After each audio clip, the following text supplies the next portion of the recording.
Hello guys, how's it going? Squeezilla here. I hope you're all well. Um, Today we're looking at the new Halifax page.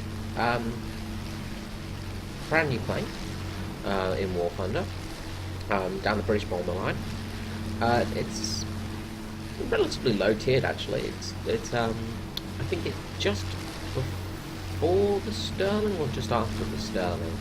But it's before you get your Lancasters, things like that. Now, this plane was a 4-engine heavy bomber. It's one of the it was one of the more common bombers of the war actually. Its first flight was around about 1939, and it actually flew until the 60s. I think Pakistan had it until 1960, using it as an actual bomber aircraft. Fantastic bomber. First thing I've got to say, it is a brilliant machine. It flew the whole war. It was used during all missions, all areas of the war. It's a pretty big plane. It's not as big as the Lancaster, but it's very similar looking. A lot of people look at it and think it is a Lancaster, in fact, when it's not. There's a few major differences. The front, for example, and also the way the guns are set up. So the front doesn't have a front gun turret, it's got a gunner. This is probably the biggest drawback. The gun depression on this thing is awful. So unless somebody's coming straight on at you, and I mean straight on, this gun is useless. The top gun, pretty good actually. You've got 4 7.7mm Browns. Not the best weapons, but they do an okay job. Main thing with these though is they can go all the way up to the top. So anyone coming from above you gets obliterated. You've got a good area arc of fire. Tail gunner is probably the worst part of this plane. The tail guns do not depress lower than they are now, which means that anyone flying at this area is safe. So they can happily shoot away at you. If somebody's coming up at you, so flying up at this angle, you need to pull a really high nose pull to get it. Which it's not the best thing. It makes it quite hard. It's really not the best. Now we're flying it's the B variation of it, which didn't have any waist gun and things like that. There was a few models that had Vickers waist gunners. There was even one that had a belly gun to it. It sort of that would be nice. But the thing with this is it has 4 Merlin engines. It's much lighter. It's a little bit more aerodynamic. And it's a bit sleeker than a Lancaster, so it flies faster. It's a really speedy little bomber. When you're going up against things like B-51s, 109s, things like that, makes it pretty tricky. So it's tiered. It's at a right tier here.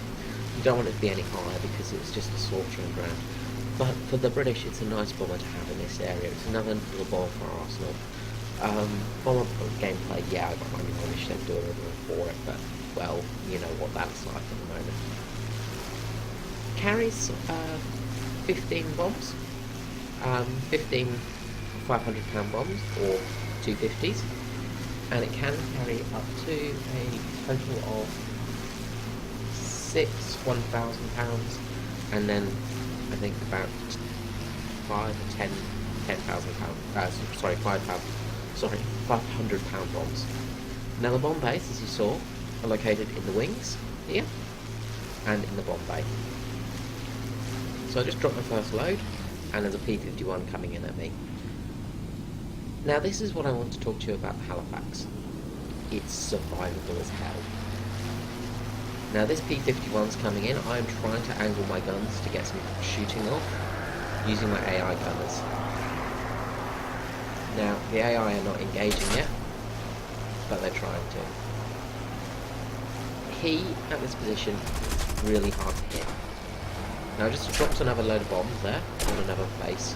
But as you see, that Mustang's just shot off my tail section.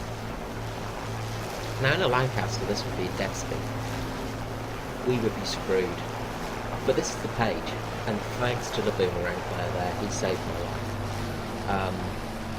I could have taken a bit more punishment in this, but all in all, yeah, I'd already taken a lot. As you can see, I'm missing the whole back section there of my tail flaps, which is a not good position. It means that this plane is now very floaty. So I go to try and bomb that last base. So we'll see the bomb base open up again. Now doing this, I have to basically go up into a stall, go into a nosedive, and try and flip out of this twist. So I get into a spin, power up, manage to get the plane under control again, manage to pull it up enough so I can actually get the bombs off. There was a second Halifax in this game, and between us we managed to destroy all the bases. There you go, there's the bomb base. So we did good. He was using the stock 250s, I'm using 500-pound bombs. So I actually managed to get that base destroyed, which was a miracle considering the fact that I have no up and down manoeuvrability in this plane. Now, the big thing I want to talk to you about is really survivability of this plane. So far I've had 5 matches, and I've not died once. Well, I've died once, sorry, and that was only from an anti-aircraft gun hitting my pilot while I was flying low over an enemy airfield with about 4 planes on it. I was missing bits of the plane. I was missing, like now, I was missing chunks of the plane that should have brought me down. This plane is as durable as a yak. It makes Russian planes look fragile. This thing will survive anything. It's a bit of a pig to fly sometimes, but it is a lot faster, which does help. It is a bit of a different plane to use. It's not quite like anything you've used before. It's not like the Wellington. It's a lot faster and it's a lot more durable. It's not like it's not like a Sterling. It doesn't blow up on the first sniff of a bullet. But it just survives. It just takes so much punishment and keeps going, which is brilliant. And please, devs, do not nerf this, because this is what British bomber pilots need. British bomber pilots have been crying out for this for yonks, because it's horrible being in a British bomber, because all it takes is 2 hits and you're dead. Whereas we've got a plane now that can actually take the punishment and continue on bombing.